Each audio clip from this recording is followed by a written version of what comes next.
S.A.G.E is a 501c3 nonprofit organization building community by providing education and counseling about physical, mental, and spiritual well-being.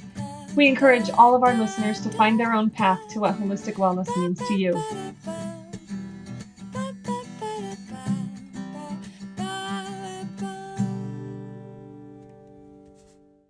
So welcome to another episode of the S.A.G.E Holistic Health and Wellness Center show. We are so excited to have all of our people here today. Woo! Hello, everybody. This is so much fun. And this is the holiday special that we are going to be putting out to all of you, putting this podcast and YouTube channel back in business. So we're going to just start today by giving all of you a chance to introduce yourselves. And we don't have to go in order. We can just kind of have, what do they call it, popcorn style? And just let you guys introduce yourselves and just tell a little bit about how you came to be where you are. And that's meaning whether you're as a practitioner here, as a therapist, you know, whatever it is that you do here. So. Oh yes, my name is Reagan. And what do you, yeah, you're going to tell us what you do here. It's great. So here at S.A.G.E, I am a therapist, and my role is sort of to help people out. Well, no, I mean, but truly though, I mean, like, and it's most help people out. And it's most, I mean, truly though, in the, if I was to give a reductionist definition of what it is that I do, that's my ultimate goal, you know, is to help people out. And actually, that is kind of how I got here. Is I was writing my master's thesis. And it was kind of about integrating a holistic approach to therapy. And then through somebody, my old boss, I got connected to Emily. Mm-hmm. And I reached out to her about that, about interviewing her for that. And then it just sort of hit everything off, and then here I am now. Long story short, I was a very sensitive kid. To the point, I was that kid there. If my socks were not perfectly aligned, I had a meltdown. So sort of, I was a sensitive kid. I was also a curious kid. Some might call it nosy, but I call it curious. It's the art and beauty of reframing, you know. Yes. But I was always a very curious kid, to the point where we would be over at somebody's house and I would be exploring around, kind of like, what's in their closet? I mean, truly, when I was younger, my mom really had to keep a close eye. It was always from this sort of like position of just like interest in, you know, like what does this person's life look like? And I'm just infinitely like curious and fascinated in that, and just sort of like lent itself to finding my way into a helping profession, if you will. I'm also one of 5 kids, so I took on like a caretaking role for a big job. Are you the oldest? I am number two of phase 1 and 2. So it's like there's 3 of us, and there's a big lap. So essentially, it's, you know, it's lots of little ones running around. But yeah, I've just always been kind of interested in people, and then just like helping people out, and I love just talking with people. Sort of a big thing for me. But yes, I think that's gives you a long story short of how I got here. I also want to say that you're going to be teaching yoga here. Yes, yeah, well, and that's Tell us a little bit and about that's that, what too. my whole kind of thesis that I initially connected with Emily about. It's not just integrating holistic practices, but it's just it was also about integrating yoga and kind of somatic practices in general into trauma treatment in particular. So this S.A.G.E was sort of a natural alignment. It felt like the stars aligned for me. So here I am. Amongst all these incredible humans. So. Thank you, Reagan. Yours. All right, popcorn. Who's next? So introducing yourself, sharing a little bit about how you came to be where you are in your profession, and also here at S.A.G.E. So my name is Brandy Holloway. Hi, Brandy. Hi. Just to say it all together. I came here at S.A.G.E mostly because of my connection and friendship with Emily and Joseph, and shared interest and passion for the mission of S.A.G.E. My background is in nursing. Before I became a nurse, I worked in childbirth. So, beginning of life, I did a lot of supporting women through that transition to motherhood. And then I went to nursing school. I ended up working in critical care for about a decade. And I am currently working in palliative care. I've been there for about 2 years. So end of life spectrum. And about 20 years ago, I became certified as a Reiki master. So I've been kind of practicing Reiki. 25 years? 20 years ago. Wow. Yeah, I've been practicing Reiki for a long time. And She's like 5. And so what I do here at S.A.G.E is I provide Reiki healing sessions. I also am getting ready to start Sacred Sister Circles, which will be monthly circles that fall on or near the full moon. And we'll be doing all kinds of fun stuff, guided meditation, we'll do some educational components, and some Reiki healing, and hopefully just creating a safe space where everybody can kind of share and go together. And then I also offer ritual and ceremony for life transitions. So I've had the honor of being able to help women in particular as they transition through things like childbirth, breakups, maybe getting over a divorce or the end of a relationship. I've helped some friends with mastectomies, kind of helping say goodbye to those sacred feminine parts, mastectomies, hysterectomies. And yeah, I'm just really thrilled to be here. Can I ask you, how did you get involved in ceremony and ritual? How did that become a thing for you? It feels like a calling. I just think, for many of us that we are not as connected to our nuclear families. We've kind of lost some tradition in our culture. That's very true. And I think there is a need to mark and celebrate and mourn different things that happen in our lives. And so if I can create that for people, it's something that I just feel really good about. It's part of healing in life and growing. Truly. Yeah.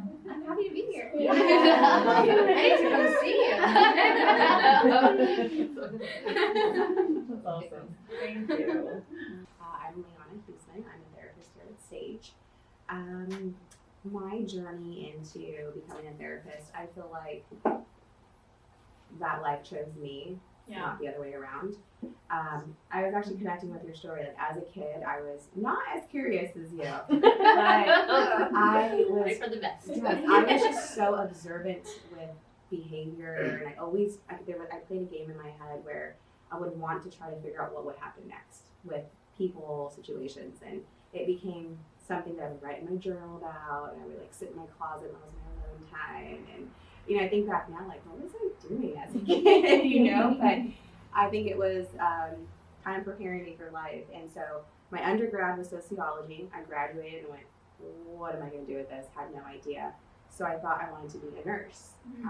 Volunteered at CHOP Hospital, and I found out pretty quickly that it wasn't for me. I've been very sensitive to noises, any type of sounds, noises, the frequency, and I didn't realize how loud a hospital was and how much I couldn't handle it.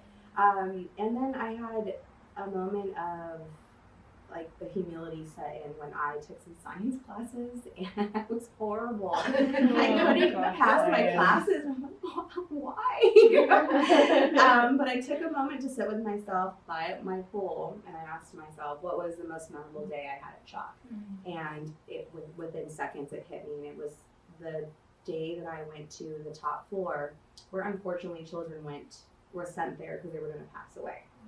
It was the only day I had there. I sat at the front desk. It was my job to let people in with badges, very secure. But I sat in front of the door where a little girl was passing away.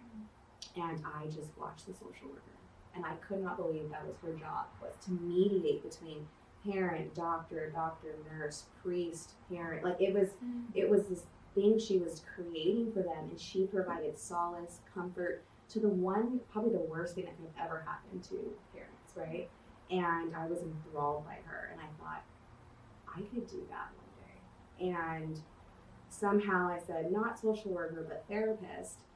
Talked to my friend at work. I worked at the Ranch restaurant, and she said, you know, I'm going to school to be a therapist, right? And I was like, no way.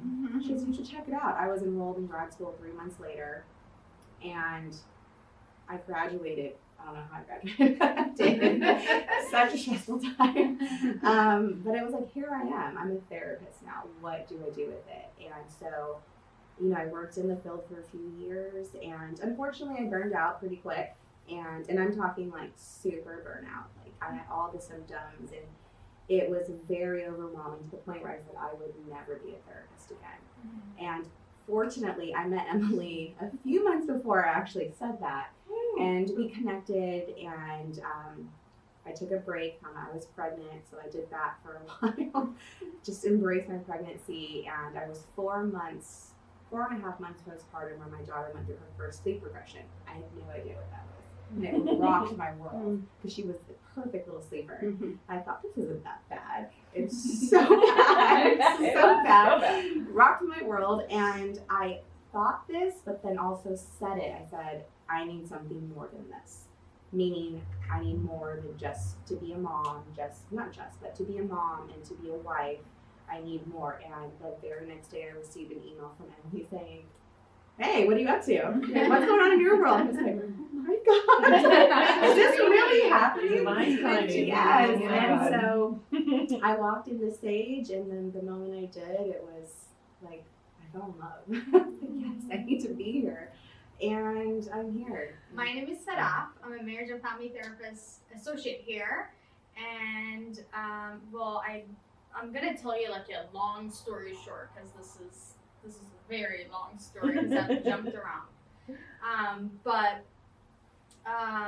I was raised in Persian families, and I was always told to be, or I was actually called Dr. S.A.G.E like growing up. So I mean, living up to that expectation, right? Pressure, like you're a doctor at 3 years old, no pressure.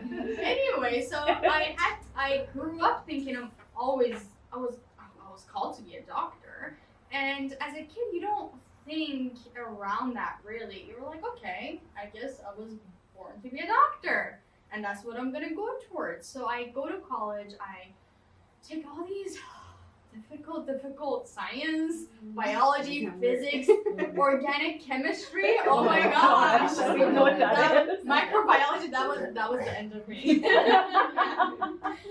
took all these difficult classes like public health sciences, biology, chemistry, organic chemistry, microbiology. That was the end of me. Seriously, it was so difficult, but I did it because I was like, okay, I gotta be a doctor. So I go through college, and I'm like, okay, I really don't resonate with human medicine, but I've been raised with exotic animals all my life, and I connect through that with my family.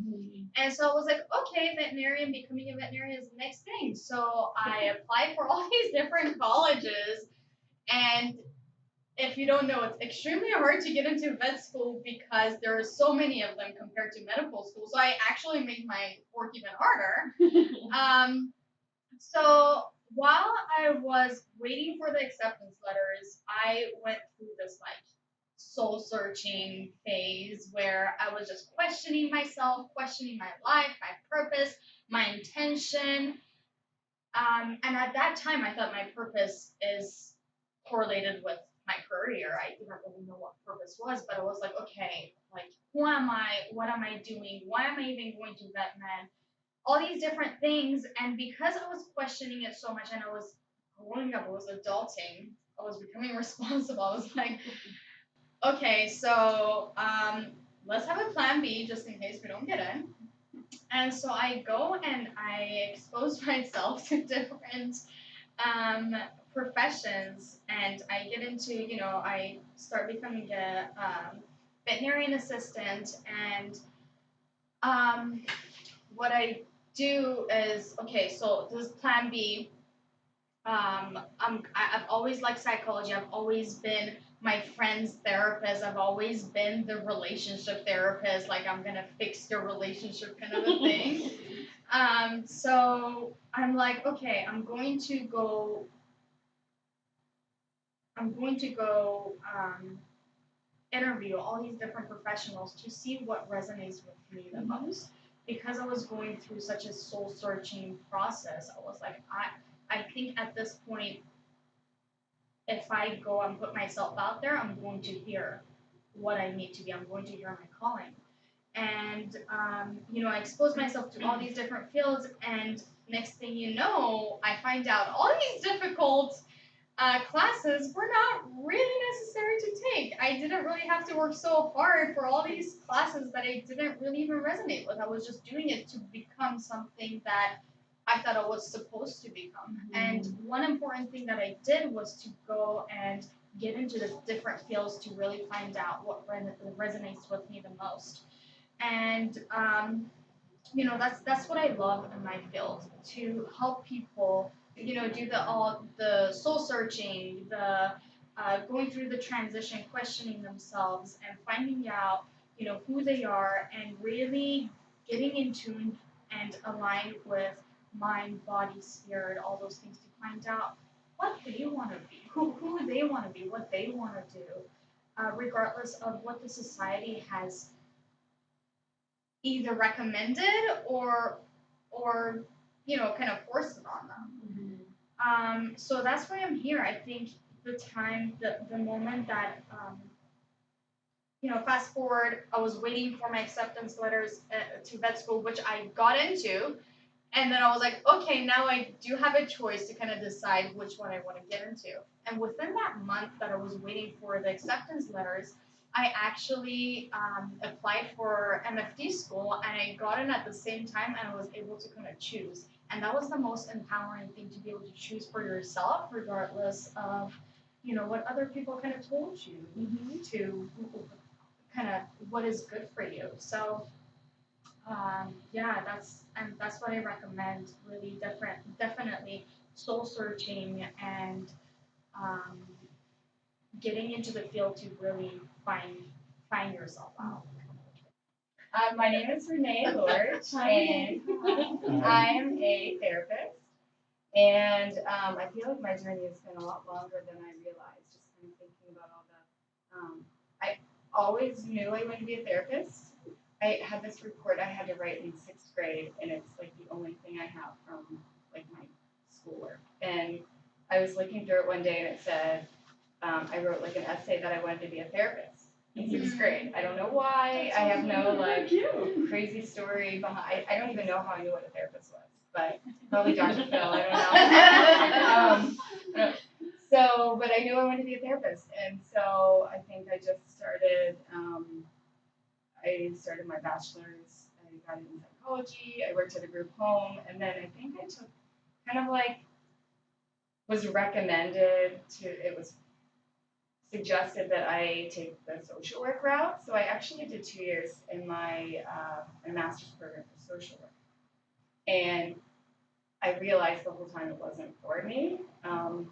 I just wanted to do therapy. But I think one of the takeaways from that experience was I was able to work at the VA, and I got to work at a head trauma unit. And I think my obsession with neurology started, and I wasn't going to take all the science classes to be a neurologist or a doctor or go. I didn't want to be called doctor, but I love neurology. That was just so. But I was so happy being there. But I really wanted to do therapy, so I think I quit halfway into my 2nd year after my first practicum, and so kind of fast forward, I wanted to get like back into it. Years later, met my husband, we got married, we had kids. I applied for grad school, and just life got in the way. So I took a really crazy, I made a really crazy decision and started grad school when my daughter was 2 months old. No. Wow. Yeah, it was my 2nd child. So and then I was ready to graduate, and then we were in Arizona at the time, and my husband, we, for work, decided to move back to California. So it set me back a whole, 2 more years. And I thought, you know what? I don't care. I'm finishing this, and I think I started, my daughter just turned 7. and she was 2 months old when I started. So I knew in my heart this was my path. I didn't care whatever it took, I was going to get there. But I always wanted to work with kids. And when I had a professor who ended up being my practicum supervisor. She was talking about working with Alzheimer's and older adults, and I was like, ooh, as a new mom, I feel like working with kids would be so hard. So I thought that would be a really interesting route. Oh, and the neurology, I felt like it was kill two birds with one stone. And so I interviewed for my practicum, and I was accepted, and I spent the year at the Alzheimer's Family Center in Huntington Beach. And it's been a really amazing journey there. So I've been with the company for years, and so I really, really love learning about the brain, about dementia, Alzheimer's, Parkinson's, but I really, really wanted to kind of incorporate a spiritual part that I felt like I was missing. And my friend just happened to be hosting this meditation retreat. I'd never probably meditated in my life. And I was like, what the heck? So we went to Ojai, and I learned so much. There's a lot of soul searching. We did a lot of meditation walk and mindfulness, and we just really learned how to hold space for one another. And it was just this eye-opening experience for me. And she held these, afterwards, she was holding these new moon ceremonies for women, and it was just really empowering.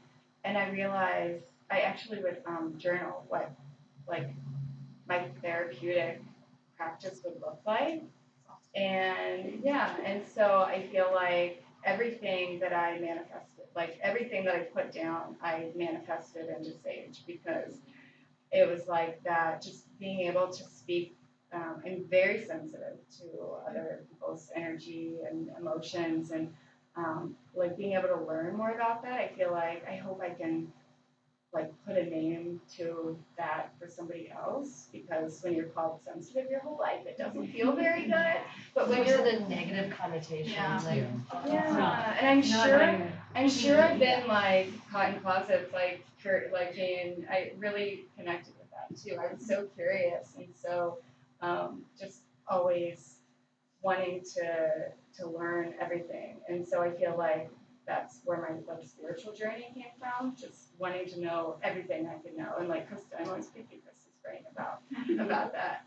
So I actually saw there was a post you posted somewhere that you're looking for an associate, and I applied, and I think this was August of last year, and I was super excited, and you said that you ended up you were postponing it, and that you were going to kind of come back to it after maternity leave.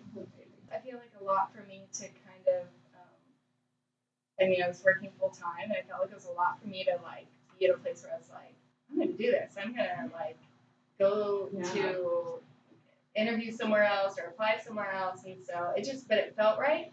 And so, but maybe the timing wasn't right. So I think, through all my stalking, there was another posting that you were ready to take on a handful of associates. And so I reached out, and you were like, oh, I remember when you applied last year. And to me, I was like, oh, that was just so validating. I mean, it was so cool. So totally remember. it just spoke so much about you. And so when I came for the interview, I just remember looking around, and I was like, this is what I journaled about. This is everything that you're a Reiki master, and everything, just the holistic, the spiritual, everything that I really wanted to bring to my gift as a therapist, and it was just here, so it felt right. And now I get to work with all these lovely people. So that's Great. Awesome. Okay, so I'm Crystal. I am the nutritionist here at S.A.G.E.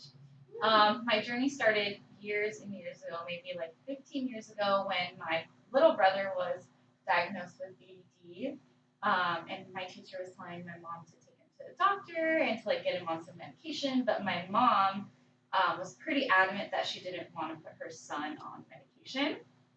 So she started doing all her research, and she discovered through a lot of research that diet could actually help the mental clarity of a kid.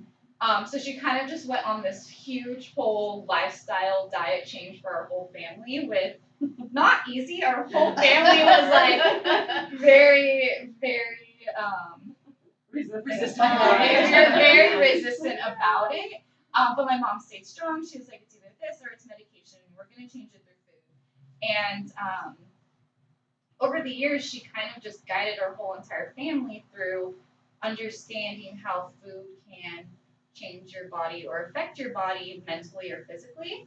And through a lot of trial and error, I think we all kind of discovered that my brother ended up not needing to be on medication and doing a lot, really, really well in school, and having a lot more focus because like a lot of sugary foods and gluten foods can really just disrupt the focus for a lot of kids. So that's kind of like where my journey started. I really always wanted to be a teacher, actually, so nutrition never really crossed my mind at all until I was at this point in school where I was like, I need to decide now. Like, I need to know where I want to go. And my mom had told me there is this certification school that I should sign up for and just kind of start learning what she was learning and get certified in that. So I ended up getting certified in nutritional therapy. And kind of became self-made at that point, really worked my way up. I started as front desk at chiropractic offices, doing a lot of therapy at chiropractic offices, so a lot of hands-on therapy with people, so a lot of ultrasounds and just really learning and understanding physically how the body works, because chiropractic is a lot of physical. Just kind of, I feel like with you, like the universe kind of just led me to the next offices that I needed to go to. So I was at acupuncture offices where I learned a lot about an alternative, a lot about Chinese medicine, herbs and supplements that heal the body that way too, and just kind of more lifestyle changes that could really help the mental and physical. And then I kind of graduated at that point to a lot of integrative and a lot of functional medicine offices where I learned a lot of clinical stuff. I learned a lot about lab work. I learned a lot about medications. I learned a lot about IV therapies since it's integrative medicine where they combined the food part and the supplement part with the medicine part. So I feel like throughout all those practices, I really absorbed so much information and I started implementing it with myself and really learning with myself how everything that I took from that would help me physically and mentally, helping with clarity, helping with just how your body feels physically. Because I will say there was a lot of up and downs where I would eat a lot of bad food. I would drink like when I turned 21, like I would go out and like just mentally and physically like, you don't feel good. And then just learning to like get back up and really change that and recognize how changing that could really change so much, really. And luckily at that last office I was at, which was a functional medicine office, it kind of got to the point where I was working with so many clients that I expanded to more of an independent contractor role and learned to really start working with them and help them tune into their bodies like I did and just really understand that there is no one diet fits all and really starting to, again, tune into their bodies, tune into their symptoms, and look at the overall picture of all of the research that's out there and really take what would help them and like tune into their symptoms and say, okay, this is the nutrients that I'm deficient in, this is whatever. So I did that there, and then I was kind of at the point where I was ready for more. I was ready for more clients. I was ready to market myself more, and Emily actually was a referral at the Healing Sanctuary that we would refer you to as a therapist. Yeah, I connected with him a while ago. Yeah, we really did. And I just saw her business card around, and I never even knew that that's what my future had entailed. But I took some time off, and then for my wedding, and then kind of at the wedding, I was like, okay, I'm ready to restart. Like, have my last name. I'm ready to rebrand, and I started reaching out to offices. And when I looked, I saw S.A.G.E as one of the ones. You're probably just restarting at that point too. So it's so weird how when I was ready to start, you guys were too. And I reached out to a couple offices, and I knew I was like, whatever, I'm just going to reach out. I'm just going to put myself out there. And I know whoever reaches out back to me, like, that's where I'm meant to be. Like, that's who I'm meant to work with. And then, of course, Emily reached out to me right away, and she was like, "Oh my gosh, I just lost a nutritionist. Like, I need a new one. Come in and interview." And kind of what everyone else said, the universe kind of brought me to this place. They knew that this is where I needed to be, and just excited to again help people really tune into their bodies and guide how they feel physically and help guide their food choices that way. Because there is no one diet fits all. It's just really understanding what works best for you and creating your own diet. Absolutely. Yeah. Awesome. Thank you, Crystal. So I'm Joe Sellis. I am a professor of kinesiology right now, and I teach two courses at S.A.G.E. I teach mind, body, and spirit, self-defense for clinical therapists and general population. One of my favorite quotes is, "The meaning of life is to find your gift and then give it away." Yes. So Yes. my gift is helping other people like you guys. And I found that out early on in life. I found out that I was just really good at helping people. And I was really hard on myself because I wanted to be a really good person. I grew up with a single mom. My dad was not in the picture. But I knew what I wanted to be. My grandfather was a police officer, and then a chief of police, and then my dad was a police officer too. So I was like, I'm going to be a cop. But if I'm going to be a cop, I want to be a really good cop. So I didn't have too many role models. I was a latchkey kid. So I watched a lot of movies. I'm like, okay, Indiana Jones, you're gonna be all right, Yoda, okay, you're good. Okay, Gandhi, Martin Luther King, Abraham Lincoln. I'm like, all right, dude, let's do it. So I put all my core values and my goals down, and I just tried really hard to be a really good person.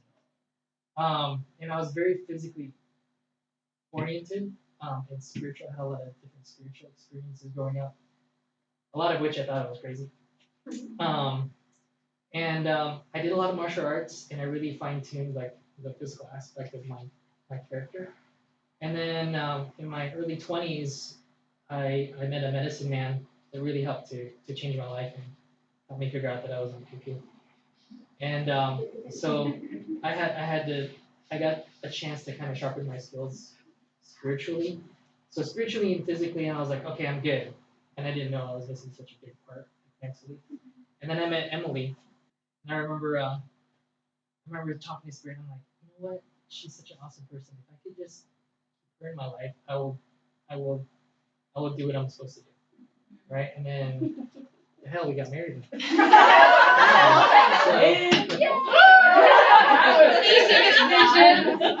was easy. That's a woman.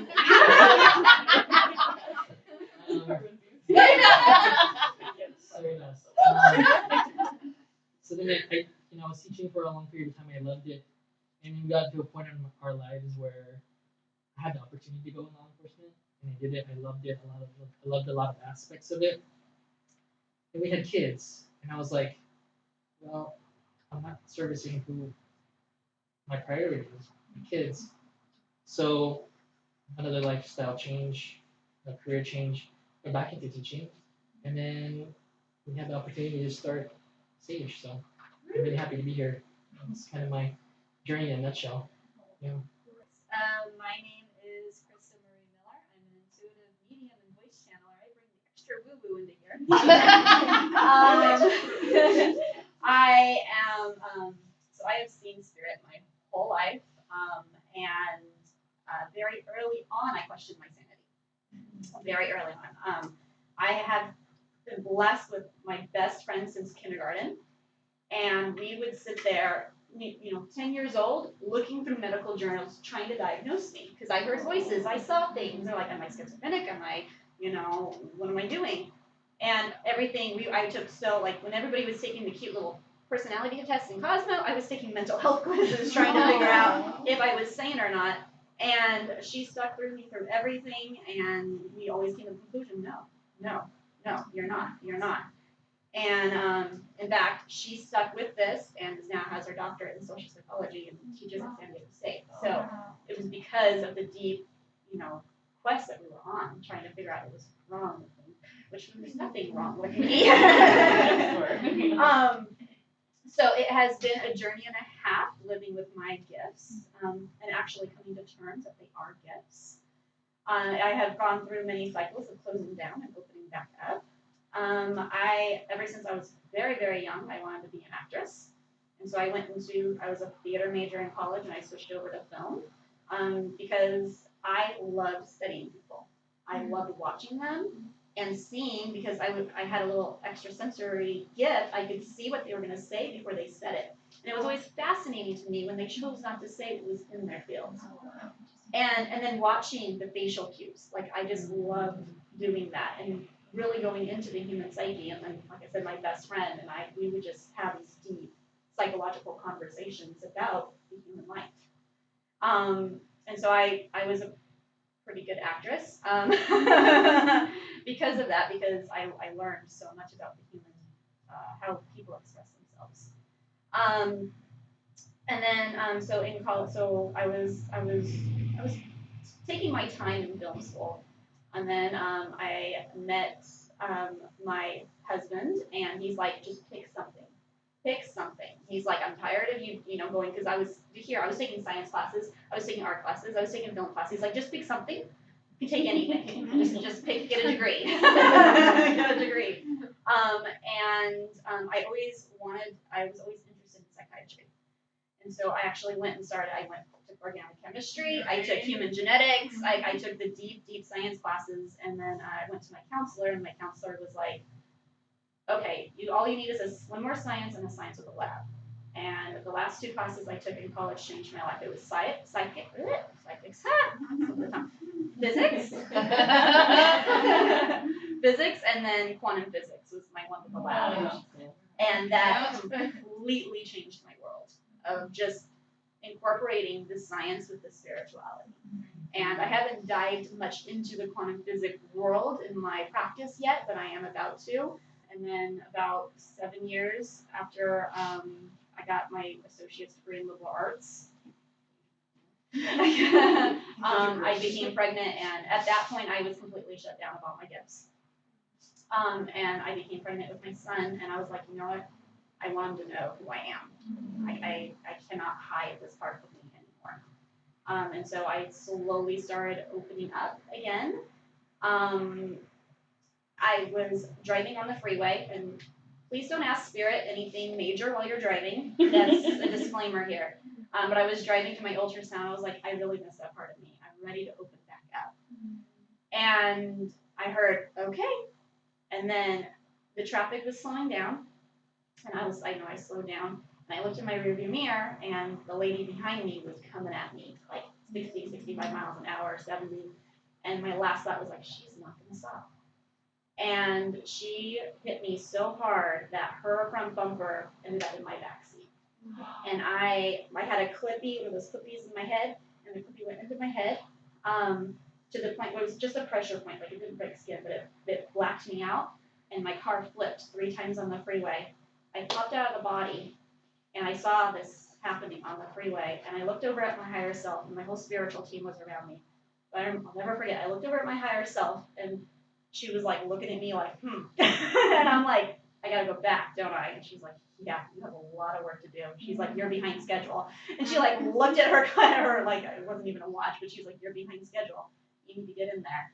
And I looked down, and on the freeway, there were sentinel angels on the freeway stopping traffic while my car did flips, or did spin out. And it didn't hit a single car until it came rested on this side of the freeway, and I looked into the car, and I saw Archangel Michael sitting in the passenger seat, and he flipped something in the back of my head, and I came back into the body, and it was a slow coming to myself again. They had to use the jaws of life to get me out, and I didn't have a scratch on me, but the people getting me out actually got scratches. Oh my God! I was bruised up really bad, but I didn't have it, and I was like, okay, this is my purpose, this is my path. I can't second guess that. And so it's been about almost eight and a half years that I've been back open. I communicate with everybody's whole spiritual team, and that consists of crossover loved ones, earth elementals, spirit guides, angels, ascended masters, light beings, archangels.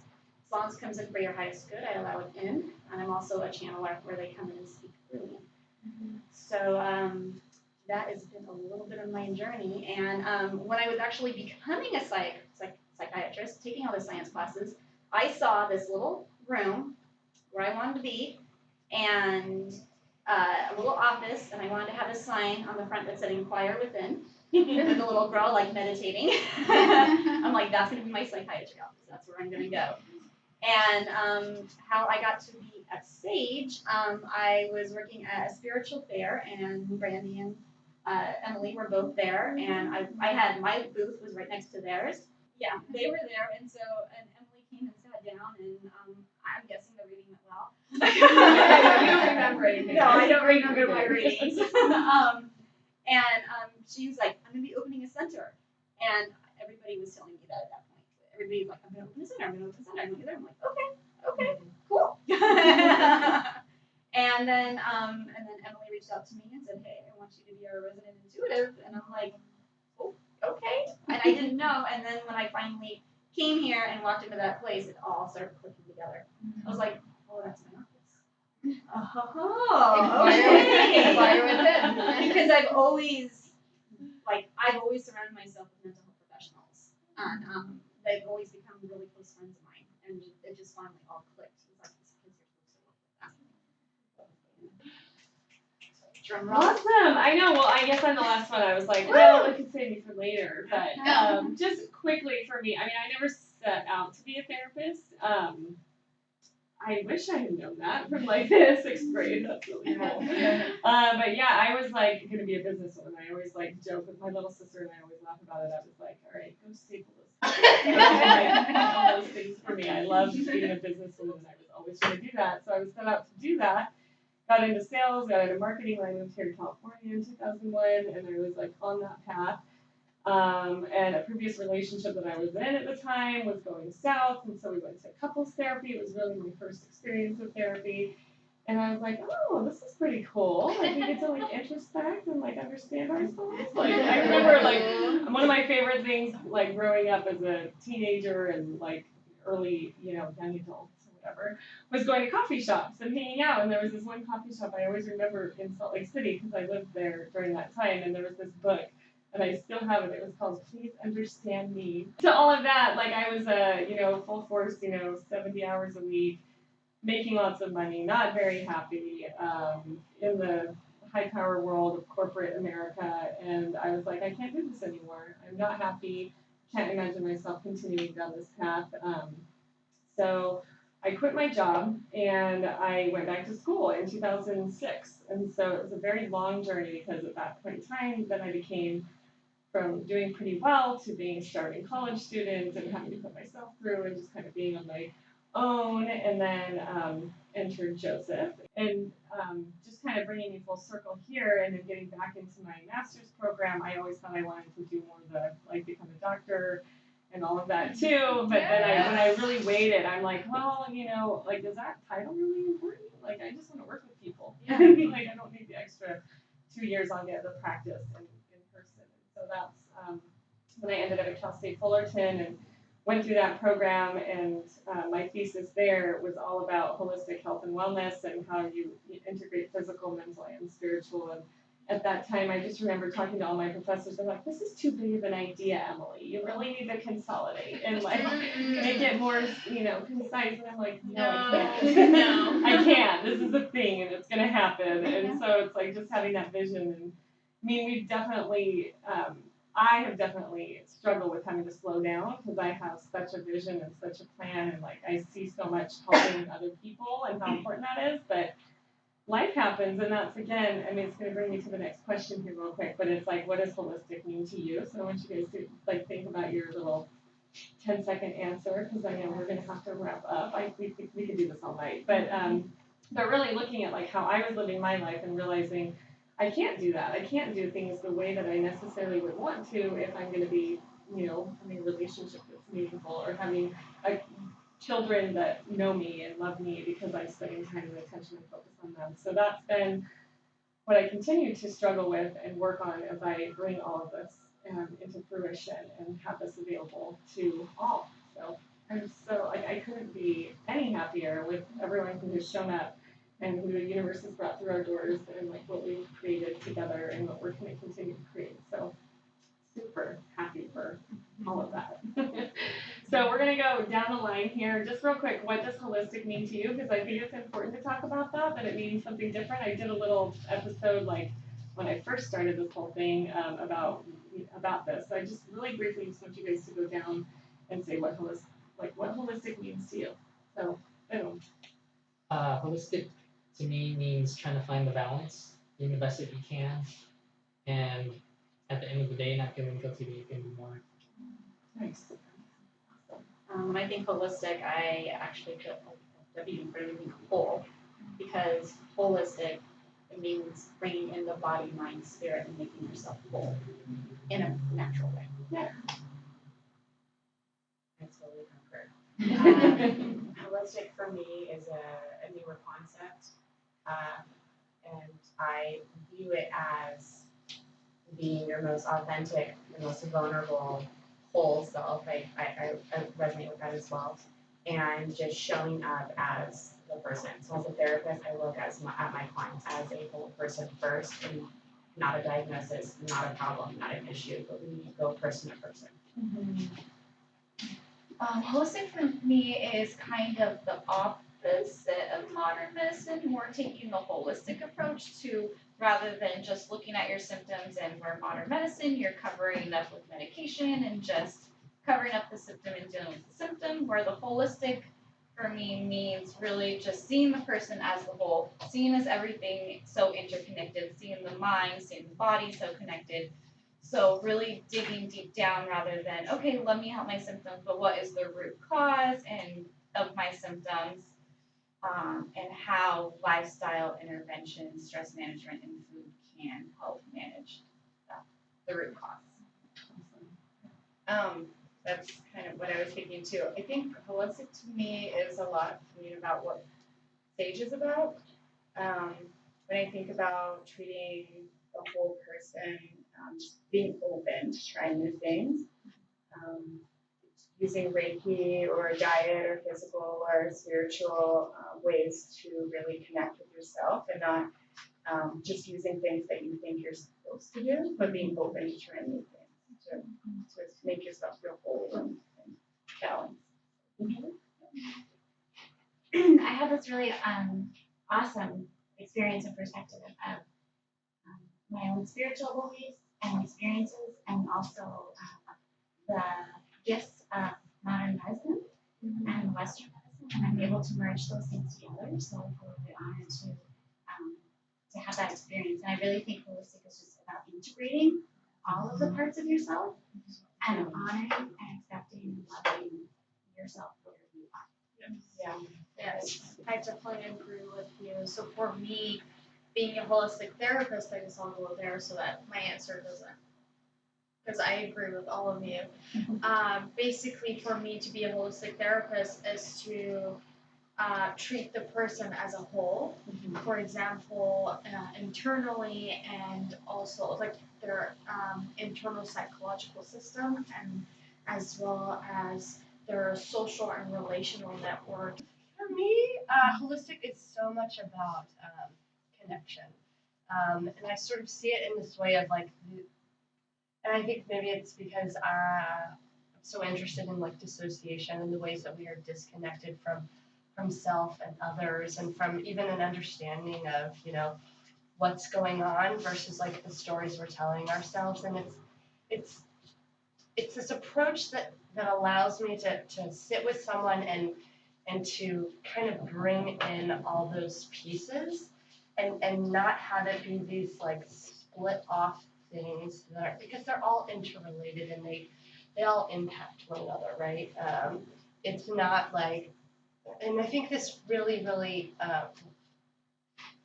resonated and sort of, I got to this point of like true realization with that, and just like doing the in grad school, doing the research with, you know, it was a lot of people who had traumatic experiences, and that sort of, you know, they wouldn't necessarily characterize it as like traumatic, and then it's like years later, you know, they're showing up at their primary healthcare doctor, and they're complaining of all these somatic symptoms, right? Like, I mean, I have this pain here, and the doctor cannot find any real like reason that should be happening. There's no answer to it.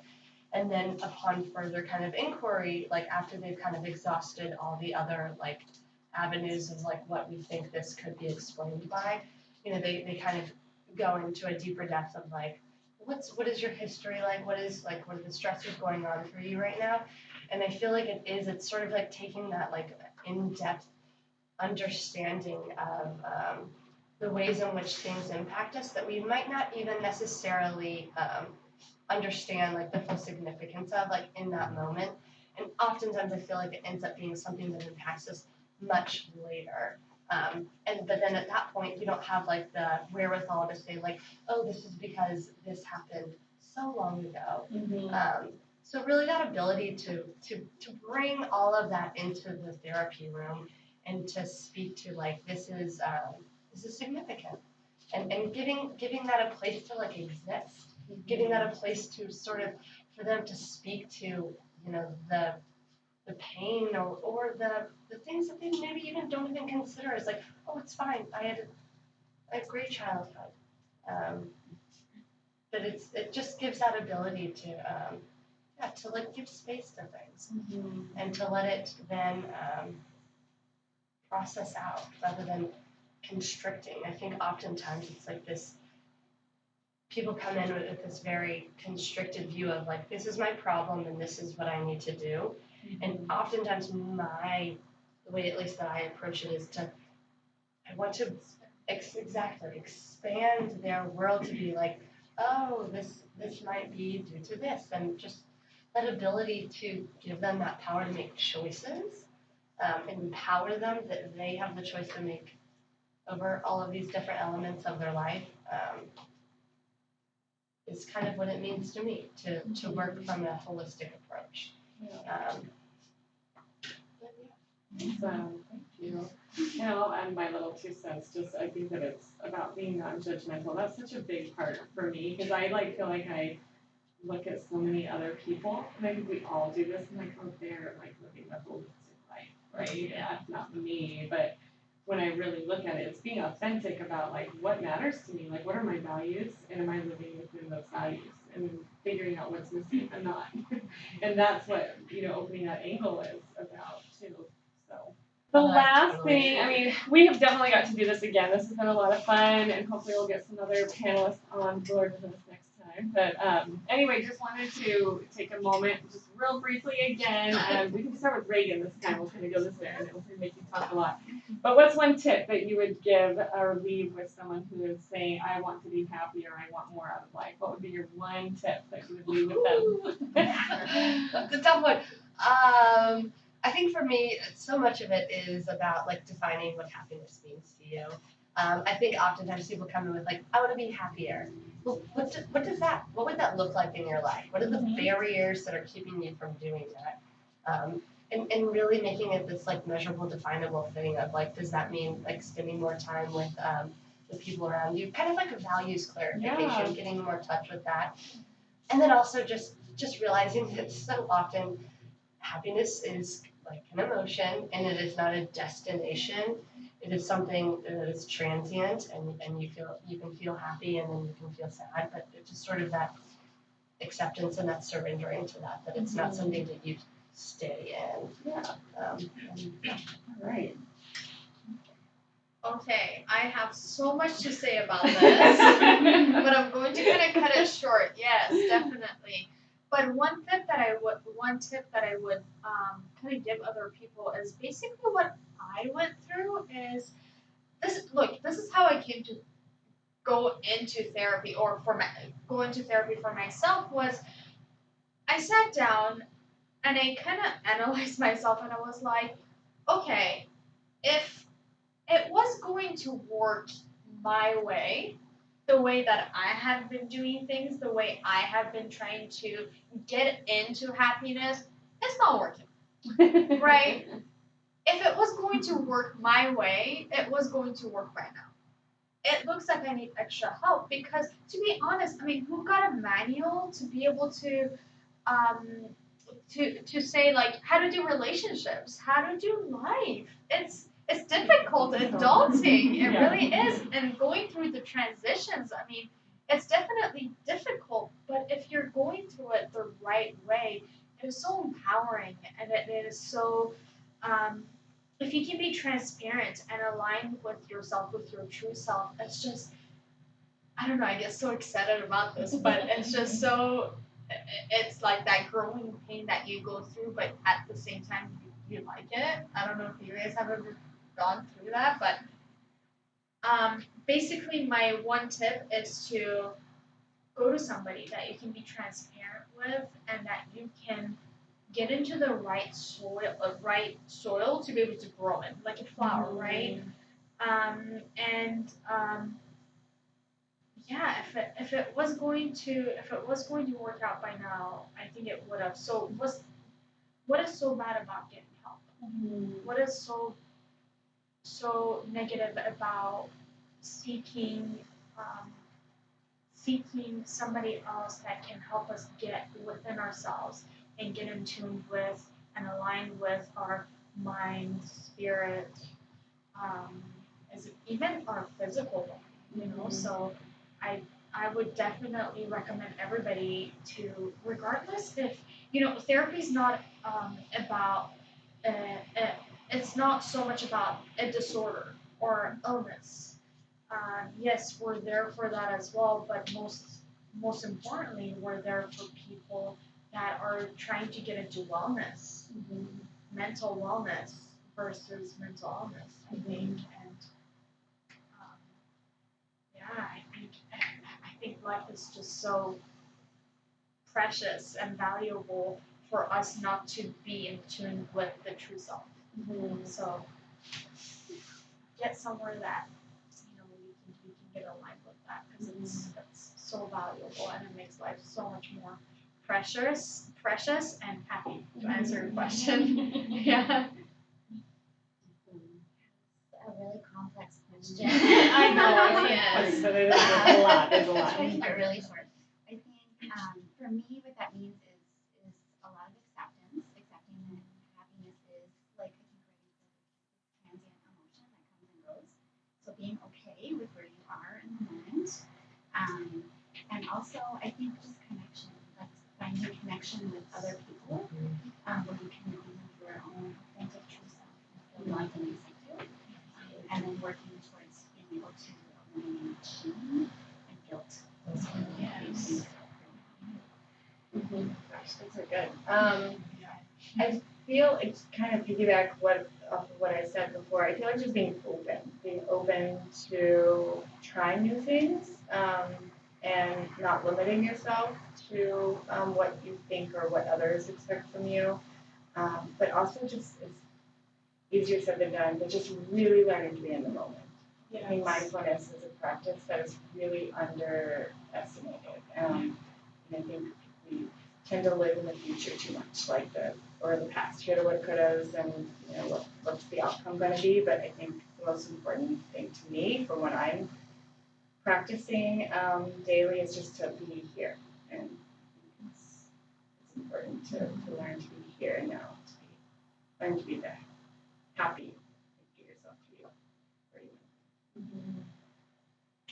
So of course, as a nutritionist, I'm going to say that for happiness, it all starts with food, and it's a place to start. It's a very tangible place to start, because understanding how foods make you feel, feeding yourself with bad foods like processed foods, sugary foods, inflammatory foods, they're all going to affect the state of your digestive health, and your digestive health has a huge connection of your brain health. So the foods that you're putting in affects your mind, it affects your clarity, it affects your motivation, anxiety, depression, and just really start to get to the core root of how foods are affecting you mentally. I think is a really huge place to start, and tuning in on when you eat a certain food and realizing how you feel emotionally. It's a really good place. And then, of course, understanding how it could trigger your sense to stress easy, be emotional, be depressed a lot easier. So really just addressing and approaching a food could be a tangible way to affect your mood and happiness. You are what you eat. You are what you eat. It's so true, yes. Like Bernie said, this is a complex topic, and I think we can dive into this and it could be like 10 sessions long. But one thing that I've noticed about finding happiness, we tend to go inward a lot. Like, I'm not happy, so what do I need to do? I'm not happy, so I need to, maybe go here, go there, see a therapist, go to yoga, do Reiki. We have all these ideas of what we need to do with self. But one tip that I would suggest is take an inventory of your surroundings. Who are you surrounding yourself with? If you can't work by yourself, this is a team effort. Are you hanging out with people who are uplifting? Do they want to see you happy? Do they want to see you succeed? If you don't change that aspect of yourself, happiness is going to seem further and further away. So that is just one portion and one section. There's so many, but I would say that is one to start out with. My one tip would be playing off of the mindfulness, and that our thoughts become our reality. What we think becomes, and I teach my clients that if you have a negative thought, repeating negative thoughts, a simple technique is just when you have a negative thought, just like those old cassette players, when you hit eject, you just hit eject, release that negative thought, automatically replacing it with a positive thought, something more positive. And also huge for the spiritual aspect, knowing you are not alone. You are never alone. Spirit has got your back at all times. And yeah, truly, you're never alone. Another quote, Joseph Campbell, follow your bliss. Just do what makes you happy. Do something that makes you jump out of bed in the morning. Keep chasing it. It's hard, and everything's gonna get in the way. Truly, yeah. So I love that. I know. 100%. My tip would be to not get caught up in the details. I feel like I'm like all of you. I think like go-getters, right? We're here because we're trying to create something, and we're good at lists and Trello boards. But like when you can release all of that and just let it go, and really just kind of not worry about perfectionism and not worry about doing it all right. Like even just today, like getting ready to be here and do all this. There's 100 things that I would have loved to have done in addition to what I already did and I couldn't do. And it's kids that have taught me that, like letting go of that, because we were busy with our kids earlier, right? So really just letting all of that go and just not having to do all of those things in order to get to here. Like it can still happen. So yeah. But thank you guys. Maybe say goodbye to everybody. Thank you so much. Thank you for spending some of your time today with us at S.A.G.E Holistic Health and Wellness Center. If you like what we're all about, please consider supporting our nonprofit organization by making a tax-deductible donation. To do this, you can go to our website at www.sagewellnessctr.org and click on Donate in the upper right-hand corner. We look forward to spending some time again with you real soon. Take good care.